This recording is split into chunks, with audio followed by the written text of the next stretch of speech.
सांग्रां जा ससियेल मीडियायाव आरजाथावै एबा गाज्रि कन्टेन्टजों भिडिअ बानायगिरिफोरा सांग्रां जा नंगौ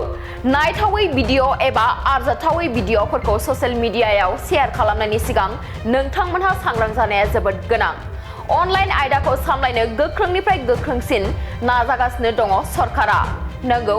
ससियेल मीडिया बाहायगिरिफोरनि थाखाय मोनसे रैखाथि गोनां आरो बांसिन बिबान गोनां डिजिटेल जायगाखौ रैखा खालामगासिनो दङ सरकारा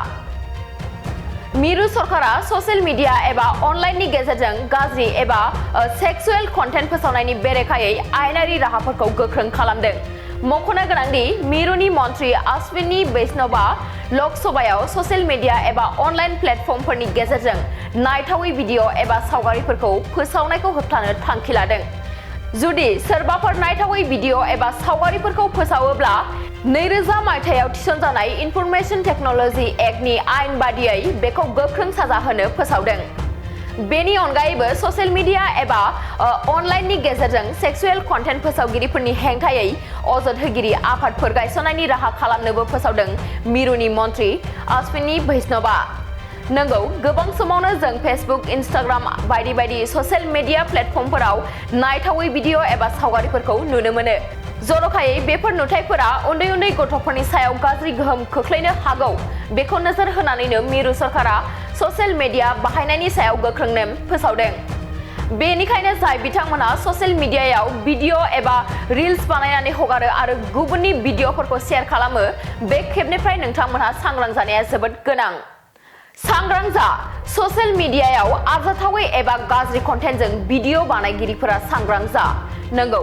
नायथावै भिडिअ एबा आरजाथावै भिडिअफोरखौ ससियेल मीडियायाव शेयार खालामनायनि सिगां नोंथांमोनहा सांग्रां जानाया जोबोद गोनां अनलाइन आयदाखौ सामलायनो गोख्रोंनिफ्राय गोख्रोंसिन नाजागासिनो दङ सरकारा नंगौ ससियेल मीडिया बाहायगिरिफोरनि थाखाय मोनसे रैखाथि गोनां आरो बांसिन बिबान गोनां डिजिटेल जायगाखौ रैखा खालामगासिनो दङ सरकारा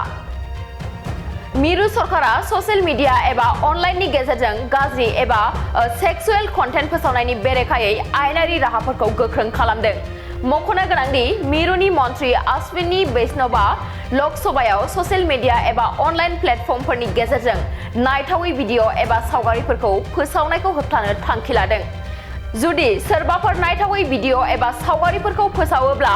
2000 मायथाइयाव थिसनजानाय इनफरमेशन टेक्नोलॉजी एक्टनि आयेन बादियै बेखौ गोख्रों साजा होनो फोसावदों बेनि अनगायैबो ससियेल मीडिया एबा अनलाइननि गेजेरजों सेक्सुएल कन्टेन्ट फोसावगिरिफोरनि हेंथायै अजद होगिरि आफादफोर गायसननायनि राहा खालामनोबो फोसावदों मिरुनि मन्त्रि अश्विनी वैष्णवआ नंगौ गोबां समावनो जों फेसबुक इंस्टाग्राम बायदि ससियेल मीडिया प्लेटफर्मफोराव नायथावै भिडिअ एबा सावगारिफोरखौ नुनो मोनो जर'खायै बेफोर नुथायफोरा उन्दै गथ'फोरनि सायाव गाज्रि गोहोम खोख्लैनो हागौ बेखौ नोजोर होनानैनो मिरु सरकारा ससियेल मीडिया बाहायनायनि सायाव गोख्रों नेम फोसावदों बेनिखायनो जाय बिथांमोना ससियेल मीडियायाव भिडिअ एबा रिल्स बानायनानै हगारो आरो गुबुननि भिडिअफोरखौ शेयार खालामो बे खेबनिफ्राय नोंथांमोनहा सांग्रां जानाया जोबोद गोनां धेकियाजुलि बाथासिपुर हालामनि रायजो राजाफोरनि थाखाय गोनांथार फोसावथाय धेकियाजुलि बाथासिपुर हालामनि आबै सेन्टार साखाथियाव थानाय बर' बिजोंनि फरायसालि दानसोरां एकाडेमियाव 2025-2026 बोसोरनि थाखाय गोदानै फरायसाफोरनि मुं थिसननाया सोलिगासिनो दङ बे फरायसालियाव थाखो बिथराइनिफ्राय लानानै थाखो 9 मुं थिसननो हागोन 2020 मायथाइयाव गायसनजानाय बे दानसोरां एकाडेमियाव नोंथांमोनहा नांगौ रोखोमनि फोरोंथायनि खाबुफोरखौ मोननो हागोन जेरै फराफारि फोरोंनायनि अनगायैबो कम्पिउटार सोलोंनाय गेलेनाय आलादा थाखो फोरोंनाय जेरै इंराजि आरो हिन्दी आयदानि सायावबो जर'खायै फोरोंथाय होनाय जायो बेनि अनगायैबो हौवासा आरो हिन्जावसाफोरनि थाखाय आलादा हस्टेल थानायनिबो खाबु दङ बेजों लोगोसेनो फरायनायाव उन जानानै थानाय एबा गोसोआव लाखिनो हायै फरायसाफोरखौ आलादायै फोरोंनायनिबो खाबु होनाय जादों मख'नो गोनांदि बिथराइ थाखोनि मुं थिसननायखौ बेसेन लायालासे थिसननाय जादों बेनिखायनो गोसो गुदुं दिथागिरि नोंथांमोनहा गाव गावनि गथ'फोरखौ दानसोरां एकाडेमियाव मुं थिसननो गोसो दङब्ला थिसननो हागोन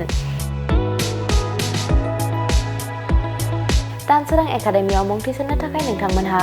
970-745-7550 एबा 88764-80218 जानबुं अनजिमायाव फोनांजाब खालामनानै सुलाद लानो हागोन